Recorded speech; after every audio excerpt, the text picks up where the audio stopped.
Hello, Thea. You're joining us today from Fairphone. It's great to have you here. Hi, yeah, thanks for having me. So I'm sure our audience will be really happy to hear about a few things about Fairphone. So my first question to you is, Fairphone has the slogan that it produces the world's most sustainable phone. How is Fairphone different from other smartphones? Yeah, so when you think of the term sustainability, you have to think of 3 dimensions. So the social, the environmental, and also the economic factors that need to be balanced. And Fairphone started as a campaign to create awareness around conflict minerals, thus from a social and a human rights perspective in mining. However, we soon felt that to be able to change the electronics industry, you really need to be a part of the system. And so when launching the first Fairphone in 2013, the focus lay on using conflict-free materials and also offering a phone which lasts for longer. And thereby, of course, also the environmental side of sustainability has been addressed. And now, 3 phone models later, we focus on 4 impact areas. And that means at first, fair materials, which involves the integration of fairer mined materials, but also recycled materials. And then we have the impact area of good working conditions, meaning that we pay a living wage bonus to our workers in our factories and have other programs to improve the working conditions there. Then the third one is circularity, thus convincing consumers to return as many unused phones and also phone modules as possible so that they can be repaired, reused, or if they cannot be repaired or reused anymore, also recycled. And then last but not least, also longevity. And that means that the Fairphone is designed in a modular manner so that it can be repaired by its user. And we provide all information and also the spare parts needed for that on our homepage for reasonable prices. And furthermore, we provide at least 5 years of software support to prevent physically well-working phones that they become obsolete due to outdated software on them. And yeah, both so longevity and circularity are also interconnected. Both contribute to keep the values of the materials in Fairphone at the highest level for as long as possible, and prevent e-waste by enabling consumers to keep their phone way longer than the market average of 2.7 years.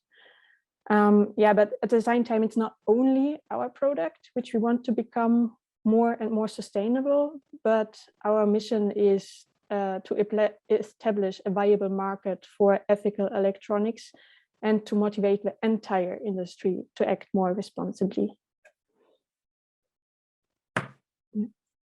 So you have mentioned the working conditions and human rights, and also the reduction of e-waste. Are these 2 areas interconnected in your view, and how? Yes, so they are definitely connected also in several ways. Yeah, the shorter we use our products, the more often we have to replace them. And of course, then we also need more materials for their production. And at the same time, the demand for some materials is right now skyrocketing because of, for example, the energy transition and the demand for that. And since it takes decades to build new formal raw material supply chains, much of this additional demand will be covered by artisanal and small-scale miners who work under disastrous conditions, but can ramp up their supply or their production more quickly.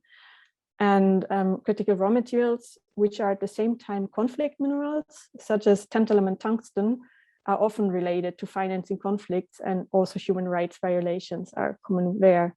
And the same also accounts for cobalt, which does at this point not yet fall under conflict minerals.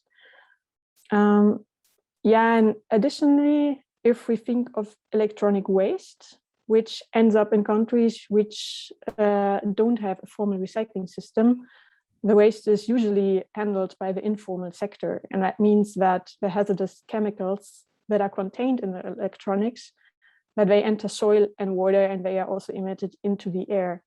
And that impacts human rights, such as the right to health, safe food and drinking water, and also the right to information.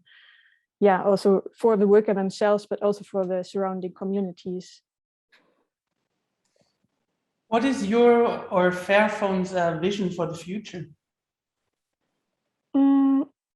Yeah, so we see that people have become alienated from the products that they use every day. And we feel that we all lost the understanding of how we are connected to the many environmental and social issues in the supply chain. So meaning that we don't know where products come from, who made them, and whether they are adding any value, or if we add any value by buying them. And we at Fairphone want to create a better relationship between people and their products. So we want them to understand their link to our economic systems and that they can make considered choices about what they buy.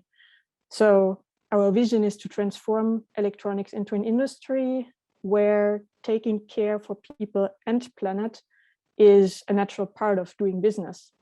And eventually we hope that, leading by example, we will expand the market for products that put ethical values first and drive companies to other fairer products as well.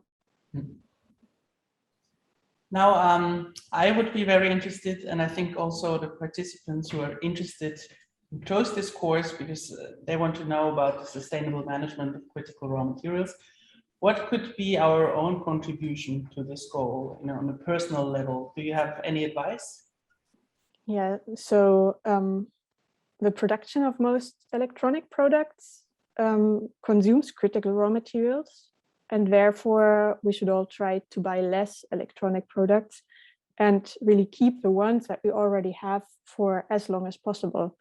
Because also for phones, the most sustainable phone is the one that you already have.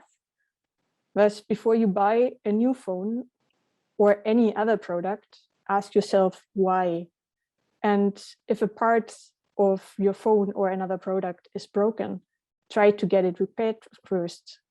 And if you stop using a phone or another product, don't store it in your drawer or in your wardrobe, but pass it on to someone who would otherwise buy a new phone or a new product. And an alternative is that you sell it to a company who refurbishes phones as soon as possible, as for example Fairphone does.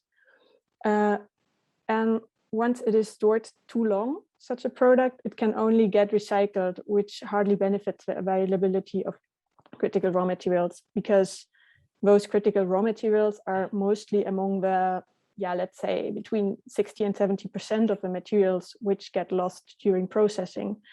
So furthermore, also make conscious choices on the products you buy. Consider, for example, software and hardware support periods, durability, and also viability of repairs and of upgrades. And because our goal at Fairphone is to raise the bar and make long lifetimes of smartphones the norm. However, currently, this is unfortunately rather an exception than the standard. Thank you very much, Thea. That was super interesting. Thanks for joining and elaborating on these topics. Yeah, thank you very much, Alessandra.